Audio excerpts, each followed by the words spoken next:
আসসালামু আলাইকুম বন্ধুরা, সবাই কেমন আছেন? আমি হোসনা রাবিট আলহামদুলিল্লাহ অনেক ভালো আছি।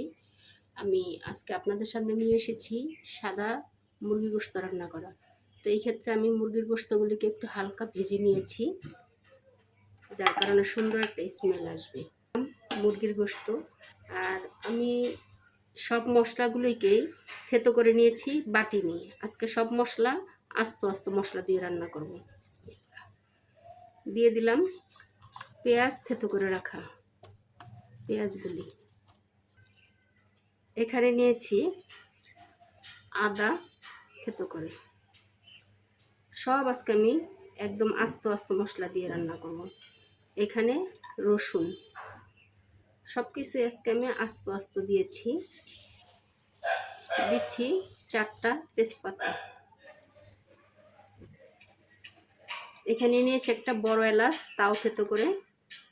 আর ছোট এলাচ নিয়েছি 3টা, একটা স্টার। এখানে নিয়েছি জয়ফল, অল্প একটু থেতো করে। 4 টুকরা দারচিনি নিয়েছি, অল্প একটু জয়ত্রী। আর এখানে আছে লবঙ্গ আর গোলমরিচ। গুঁড়া দিব একটু জিরা আর একটু ধনিয়া। জিরা, ভাজা জিরার গুঁড়া। যেহেতু আমি এখানে ফার্মের মুরগি নিয়েছি, তো মুরগিটা এই জন্য একটু হালকা করে ভেজে নেওয়া, যাতে সাদা একদম ফ্যাকফ্যাকা কালার না হয়। দিয়ে দিচ্ছি স্বাদ মতো লবণ।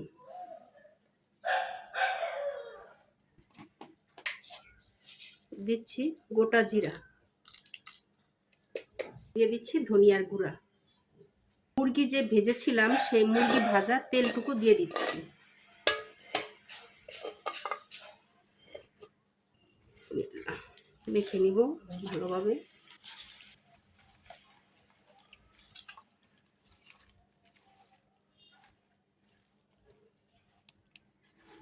সবাই খায় গরুর গোশত আস্ত মশলা দিয়ে, আমি রান্না করব মুরগির গোশত। একটু বাটা মরিচ দিব, কাঁচামরিচটা আর কি বেটে দিব, আর কিছু কাঁচামরিচ আস্ত দিব। তো তার পরে দিয়ে দিচ্ছি দুধ। লেবু দিয়ে দুধটা গুলিয়ে রেখেছিলাম। চুলায় দিলে পরে একটু হালকা টক দই ফ্লেভার আসবে, সেজন্য।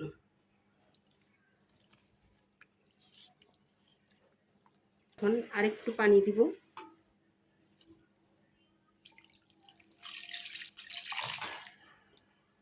দিয়ে দিচ্ছি 1 চামচ ঘি। যেহেতু আমি ঢাকনাটা আর উঠাবো না, একদম সিদ্ধ হওয়া পর্যন্ত দিয়ে দিচ্ছি ঘি। আর মাঝখানে একবার উঠাবো, কারণ মরিচ দেওয়ার জন্য। বসা দিলাম চুলায়। আর এখানে শুধু কাঁচামরিচ ছাড়া আর কোনো কিছু অ্যাড করা যাবে না। এভাবে ঢাকনা দিয়ে ঢেকে রান্না করব। চুলার জালটা এই সময় থাকবে মিডিয়াম আছে। বিসমিল্লাহ। আমি এখানে কয়েকটা আস্ত কাঁচামরিচ দিয়েছি। আর এখন দিব শুকনা মরিচ। এই জন্য আমি শুকনা মরিচগুলোকে মাঝখান থেকে কেটে কেটে নিয়েছি, যাতে বিচিগুলি পড়ে যায়। কারণ বিচিগুলি থাকলে ভালো লাগে না। অনেকগুলি শুকনা মরিচ দিয়ে দিচ্ছি, একটু ঝাল ঝাল হবে এই জন্য। আর এখানে দেখেন বিচিগুলি, সবগুলি বিচি পড়ে আছে। এখন হইতে থাকুক, আর কিচ্ছু অ্যাড করা লাগবে না। এভাবে এখন অল্প আছে রান্না করে নিব। আসছি 15-20 মিনিট পরে। হয়ে গেছে রান্না। সবাই ভালো থাকেন। আল্লাহ হাফেজ।